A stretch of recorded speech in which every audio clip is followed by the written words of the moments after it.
Hello everyone, this is Agent Ross and welcome back to the channel. In the last episode, we upgraded the quick bar into real action bar. Now slot 1 can use a potion and slot 2 can use heavy strike as our first cooldown based ability. In this episode, we are going to add the first version of a status effect system. We will support timed effects like poison and regeneration. The important part is that status effects will not use a separate damage or healing path. Poison will emit normal damage events and regeneration will emit normal heal events. That means our existing damage system, heal system, health system, death flow, hit flash, and damage numbers can all continue working through the same architecture. Now let's go to the event types file. First, we need an event that says apply this status effect to this target. This event gives us a generic way to apply status effects. Abilities, items, enemies, traps, or weapons can all emit this event later. The status effect system does not need to know where the effects came from. It only needs to know the target and which effect should be applied. Now we need a component that stores active effects on an entity. Under the component folder, we are going to create a new file. Let's call this file StatusEffects.js. This component stores the active effects on an entity. For example, an enemy might have poison ticking down, while the player might have regeneration active. We keep this as a list because later one entity may have multiple effects active at the same time. Now we need to define the effects as data. Under the data folder, we are going to create a new file and we are going to call this file StatusEffectDatabase.js. This is very similar to the item database and ability database. The status effect itself is data-driven. Poison say lasts for 5 seconds, tick every 1 second, deal 2 damage per tick. Regeneration says lasts for 5 seconds, tick every 1 second, heal 3 health per tick. This gives us a clean place to add more effects later. Next, we need to add the status effect to the player and hostile enemies. An entity that can receive effects should have the status effect component. For this episode, we will add it to the player and hostile dummies. Let's go to the player factory. First, we need to add the import. After that, we are going to scroll down and then we are going to add the status effect component. Now the player can receive status effects. We may not apply poison to the player in this episode yet, but this prepares player for future enemy attacks, traps, buffs, and regeneration effects. Now let's go to the dummy factory. First, we are going to import. After that, we are going to scroll down and we are going to add the component here. Now enemies can also receive status effects. This means our new poison strike ability can apply poison to the selected target without needing special case logic for dummies. Now we need a system that consumes event status apply and adds or refresh the effects on the target. Under the systems folder, we are going to create a new file and let's call this file StatusEffectApplySystem.js. And this file is going to import system, StatusEffects, StatusEffectDatabase, event status apply. Next, we are going to say export class StatusEffectApplySystem extends system. We'll have the update function. And inside the update function, we're going to say constant events equals world.events.consume event status apply. For constant event of events, constant target equals event.target, constant effect ID equals event.effect ID. If target equals null, continue. If it's not world.entities.has target, continue. Constant effect definition equals StatusEffectDatabase. I will say effect ID. If it's not effect definition, continue. Let StatusEffect equals world.getComponent, pass the target and StatusEffects. If it's not StatusEffects, StatusEffects equals new StatusEffects world.addComponent, target and StatusEffects. And after this if statement, we're going to say constant existing equals StatusEffects.effects.find effect arrow effect.id equals effect ID. If existing.duration remaining equals effect definition.duration existing.tick timer equals effect definition.tick interval existing.source equals event.source question mark existing.source question mark null and then continue. And after this if statement, we're gonna say StatusEffects.effects.push ID is effect definition.id, source is event.source, question marks null, duration remaining, effect definition dot duration, tick interval, effect definition dot tick interval, tick timer, effect definition dot tick interval, amount is effect definition dot amount. So this system is responsible for applying effects. If the target does not have a status effect component yet, we add one automatically. Then we check if that effect already exists. If poison already active, we refresh duration instead of adding a duplicate poison effect. That keeps the first version simple and predictable. Now we need a system that ticks active effects over time. Poison will emit event damage, Regen will emit event heal. Let's create another system file, and we are going to call this file StatusEffectSystem.js. This file will have the following import. After that, we are going to say export class StatusEffectSystem extends system. We'll have the update function, world delta time. And inside the update function, first we are going to get the entities, query.entities with, it will have the world, status effects, and health. Then we will have our for loop for constant e of entity, if world.hasComponent, e and that, we will continue. Constant status effects equals world.getComponent with status effects, and then we're gonna get the health equals world.getComponent health. Then we are gonna say if it's not status effect or it's not health or health.current less than or equals to 0. Continue. For let I equals status effects dot effects dot length -1, I greater than 0, I minus constant effect equals StatusEffects dot effects, and we'll pass the I, constant effect definition equals StatusEffectDatabase, and we'll pass the effect.id. Then we're gonna say if it's not effect definition, StatusEffects.effects.splice, we'll have I and 1, and now we are gonna continue. And then we will say effect.duration remaining minus equals delta time, effect.tick timer minus equals delta time, while effect.tick timer less than or equals to 0, and effect.duration remaining greater than 0, effect.tick timer plus equals effect.tick interval if effect definition dot type truly damage over time, source is effect.source, target is e, world.events.emit event damage, source is effect.source, target is e, amount is effect.amount, kind is effect definition dot damage kind question mark effect.id. And after this if statement, we're going to do the same thing for heal. So we'll say if effect definition dot type truly heal over time,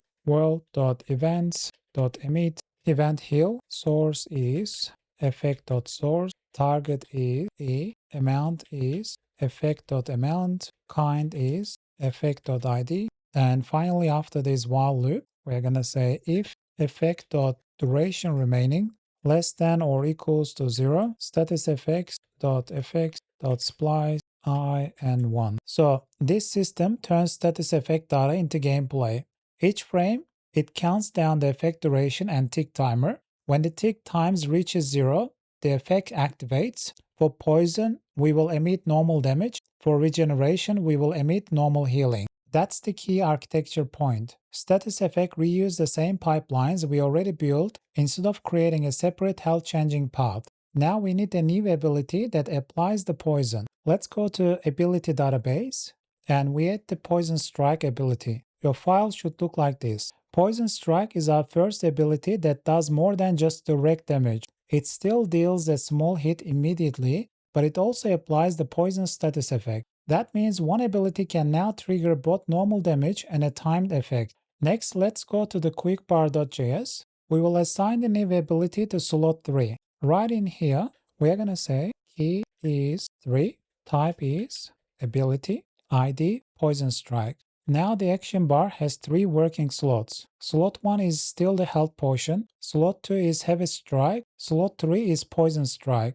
Because episode 40 made the quick bar generic, adding another ability is now just data. Next we are going to go to abilitysystem.js. Inside here we're going to say event underscore status apply. Then we are going to scroll down, and right here we're going to make some changes. In here we're going to say if ability dot damage greater than 0, then we are going to move this inside here, and after this if statement we're going to say if ability dot apply status question mark dot effect id world dot events dot emit event status apply, source is actor, target effect id, and that's going to be ability dot apply status dot effect id, and the rest is going to be the same. Now abilities can optionally apply status effects. Heavy strike does not have apply status, so it behaves exactly like before. Poison strike has apply status,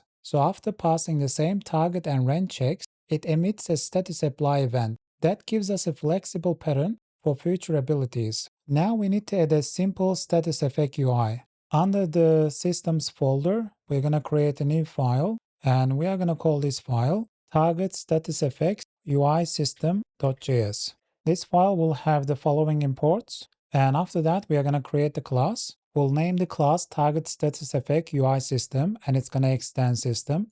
Next we are going to create the constructor and the update function. It's going to be similar to other UI system, so I wrote the code beforehand, and this is the update function, and this is the first part of the update function. We get the player, we get the current target, and we do all those checks, and we set the HTML and also the create function.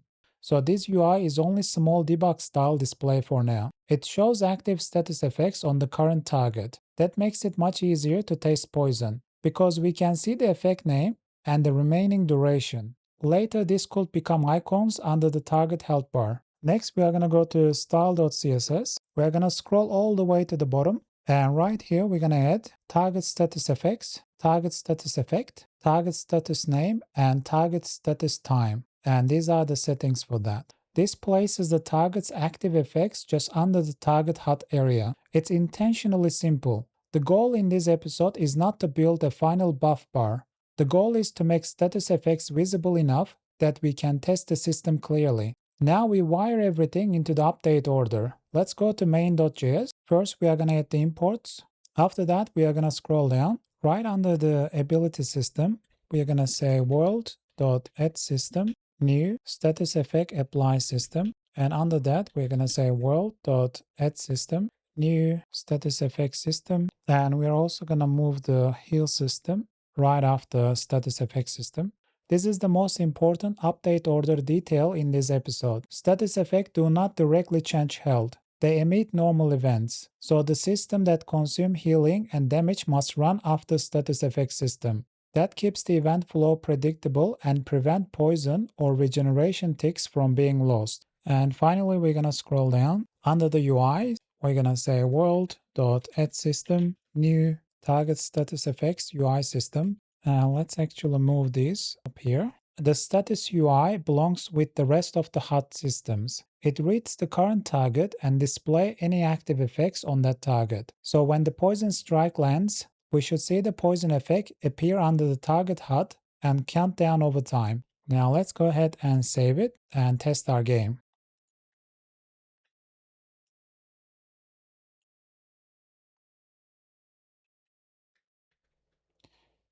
I'm going to press 3 and the poison say nones. So there must be something wrong. Let's go ahead and check our code. I can see inside the effects apply system, I made a typo here. I said duration remaining instead of duration remaining. And same is here, duration remaining. And let's go ahead and save it and test the game again.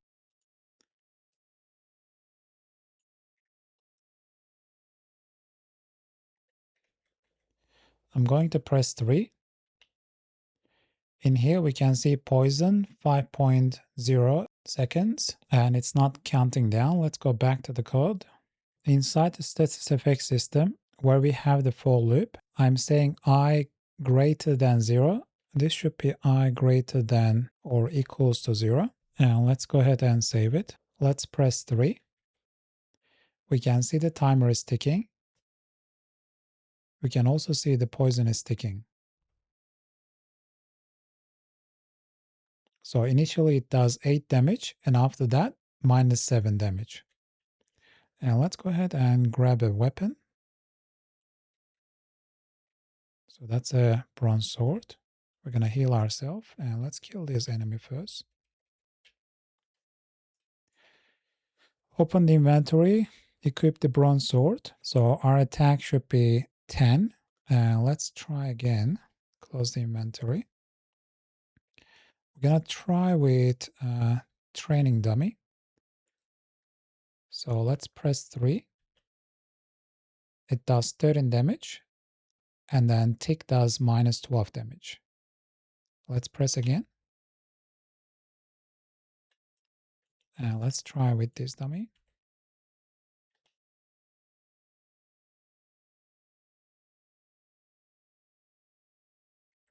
Let's try the heavy strike. And it works as well.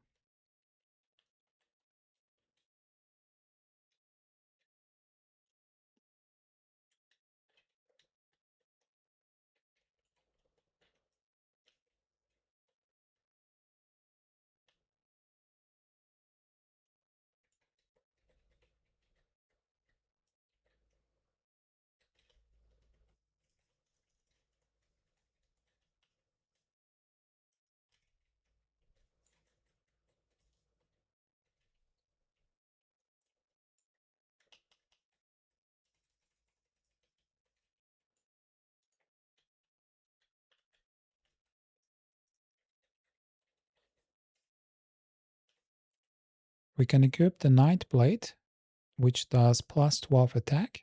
And let's try the poison again. It does 20, and then the ticks does minus 19. One thing I notice, after an enemy dies, the poison's still stuck with the hostile dummy. So to fix that, let's go back to the code. Let's go to the enemy respawn system. Right here, let's import StatusEffects, and then we are going to scroll down where we have the visibility and hit flash. We are going to say constant StatusEffects equals world.getComponent StatusEffects, and then we're going to scroll down again where we set the timers. I'm going to say if StatusEffects.effects.length equals 0. So the length equals 0 should clear the existing array in place. So the reason we do this is because when enemy is dead, the StatusEffects is pauses, and when the death is removed, it continues the StatusEffects, and we don't want that. When we restores the enemy, what we want is we clear its active effects list to make sure it comes back clean. And this should fix the respawn poison issue. So let's go ahead and save it and go back to the game and test it again. I'm going to lower the health of the enemy.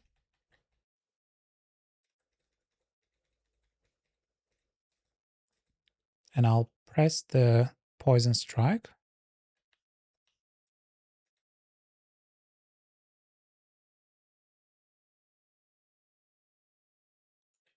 And we can see it's cleared and the health is full. And that's episode 41. We now have the first version of a reusable status effect system. Poison and regeneration are defined as data. Effects can be applied through events, and status effect system takes them over time. Most importantly, poison and regen reuse the same damage and healing pipelines we already built. That means our health UI, damage numbers, hit flash, death flow, and combat log can all continue working naturally. In the next episode, we can use this foundation to create enemy variants, like fast enemy, a tank enemy, and maybe even a poison enemy that applies the status effects back to the player. If this was helpful, please like the video and subscribe the channel, and I'll see you guys in the next episode. I'm Agent Russ, see you next time.